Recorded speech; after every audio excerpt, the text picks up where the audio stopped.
It's right below the CEO, which we get units. like the different business units involved, depending on the topic. Yeah. So if you pick a theme like gaming, do you put all the Androids and all those competitors in the site in the waiting in the green room? And We actually do that. We're pretty transparent about it. any bruising coming out of there? It's all amicable. No. And now SoftBank and Brightstar in the room too. Yep. So it actually makes a big party. So that's the big change we should probably talk about then. And you probably didn't sign the deal between SoftBank and Sprint, but from your perspective, what kind of changes can we expect to see from Sprint with SoftBank's involvement now?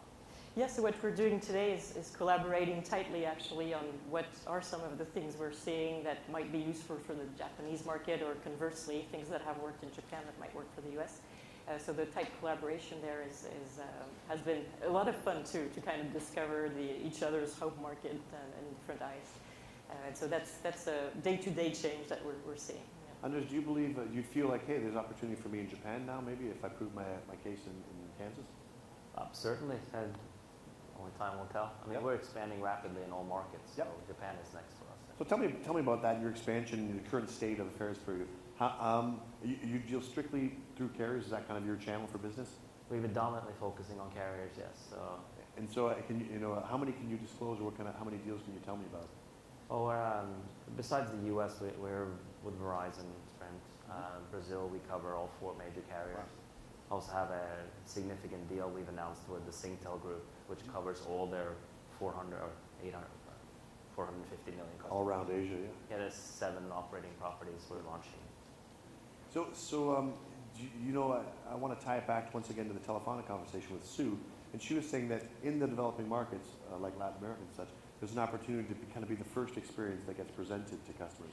So maybe when you talk about Brazil, when people are buying maybe their first smartphone in Brazil and this PlayPhone experience is on it, because I mean, as a user, I've developed and I'm quite familiar with the Google and Apple stores. I'm going to go there. That's what I'm used to. But are those users more likely to be adopters and fans of the PlayPhone experience? We're seeing that the stickiness on our services are much stronger than on the other platforms. I think it has to do with the way we integrated social features into the platform. Yep. So that'd be interesting is how do you, so the social features you integrate probably involve Facebook and things like that in the US. Is it different in Brazil or in other countries? It's not fundamentally different. It's the same principles, but whether it's a different social media or not. One interesting point, though, since you asked about the services, we have game vendors or developers that are on our platform and on Google, and they've actually gone out and given us feedback that the games on our service has a lot more stickiness than the games they're seeing on Google. Yeah. So this is good news for the carrier. Yeah, I was saying so, yeah. So, as I work towards wrapping up, last chance on the microphones. I'll have a couple more questions and then we'll move along. One of the key things I think that was mentioned was that when somebody participates in your PlayPhone Sprint experience, they're not asked to enter the credit card information. It's going to go direct to bill. And I mean, how important, Anders, do you think that is to the success you've had? It's fundamental for the success. If we had that barrier, we'd lose more than 60, 70% of consumers right there. And so flipping that over to Sprint, how easy was it for Sprint to enable this billing on behalf of and the ability to go direct to bill? Was that something that you already had in place from back in the Brew days, or is this a new? Yeah, so in your case, we're direct, we're integrated directly, and I think it wasn't that difficult. Yep. For smaller players, we have a relationship with Bill2Mobile. Yep. And they were here yesterday. I'm sure they're here today. Yep. And so, the ability to do direct carrier billing that way is they've been a great partner in that. Because, we've had a number of billing companies talk in different aspects of the Telecom Council in the past 2 days. And, they're talking about billing system flexibility and changing the OSSBS has to be more nimble. And I know back in the Brew days, one of the reasons Brew was so successful was that Qualcomm solved the billing problem and handled the billing of the catalog and just kind of gave the carriers checks, basically. So that was fully outsourced, and that worked around these legacy billing systems that were not able to change. Mm-hmm. And when I first got into mobile, I was working for Disney and building ESPN and ABC News apps, and distributing the carriers, and they were fully unable to charge for our stuff, so we had to give it away for free as brand building, because there was no technical ability to bill. mind you, that's 1999, 2000, and things like that. But how important was, you said you use bill to mobile. How flexible do you think your billing platforms are to adopt future partners that would be able to leverage billing on behalf of and direct to bill? Yeah, through the partnership we have, it's actually really easy to do. Yeah, Kind of a turnkey thing. If you find the right idea, you can.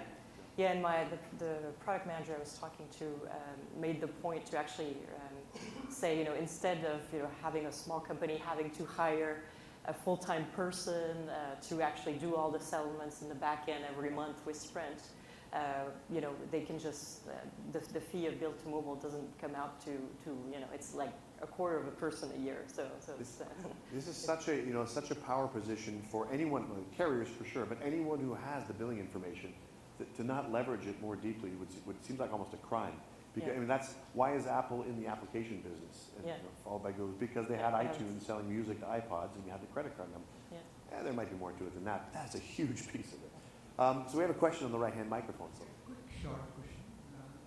Since Bitcoin is coming up, do you see that Bitcoin wallets for the games would be an interesting play for you? So Bitcoin, do you see Bitcoin payments and Bitcoin wallet in gaming being interesting for you? And I guess that could go for either of you. Or both, right?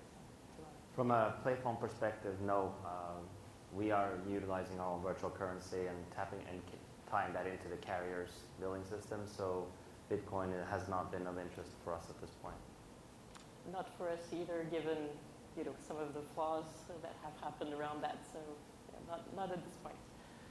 Question: how do you? Can you please step closer just so we can hear you better? Thank you. How do you handle billing disputes? Or, if somebody says, I didn't spend that money, how it is, what are the checks and balances?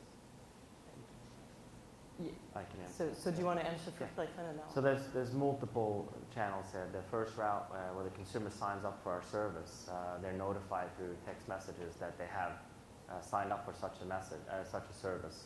On there's a web URL as well as a phone number they can call, an 800 number. And we have an IVR that answers customers either live or they can leave a message and every customer gets a call back. They can also do it electronically by giving the phone numbers in. So we will refund the customer if there's a problem. And the route number 2 is through the Sprint customer service. Cupertino got a pretty good black eye for just that kind of problem, which is the kids kind of in-app purchasing, and parents getting $1,000 bills on their Apple accounts. And I think there's multiple problems at hand there. So how do you guys protect that from happening to your customers? Yeah, we used to have spending limits. I don't know if in your case specifically we do that, but there used to be after a certain amount, it's like call the customer because we want to make sure you really want to do this. And this, I'm going to carry on because if you've been sitting in all the sessions, you probably heard by now that one of my peeves is with the era we're in 2014, the latency in so much information is terrible. And so we're talking a lot about real-time processing. It's so important. Apple here, I think, is doing a terrible job. Any of you who buy an app today, you'll get your receipt promptly by midnight tomorrow or something thereabouts. And I think, well, how can that possibly take them so long? Well, what happens now, to double the problem, is kids are buying an app and then doing in-app purchases over the course of 3 hours from their bed before they fall asleep. And the bills aren't being presented promptly to the parents via SMS or email or anything. So it's pretty hard to stop the transgression in its tracks with that kind of late notification. So curiosity question, if I'm buying apps and it's going to go to my cell phone bill, when do I get notified? When my bill comes in at the end of the month, or are there immediate notifications? So on a kid's phone specifically, we have the ability to put parental controls. Right. And so the parent can configure and decide when he or she wants to be notified. Yeah. But of course, if the kid is still stealing the parent phone and doing that, that's the part we... And the nature of going to a cell phone bill kind of means it's a monthly presented device. So but so you're using the parental control tools that people have to activate to kind of be aware of that. Yeah. Very good. So with that, I think we've taken our 2 questions, and so that's what it's time to wrap up. So thanks a lot. Sounds great. I hope you guys can carry on like that for a little while. Yeah. Anders and Louise, thank you. Thank you so much. Thank you.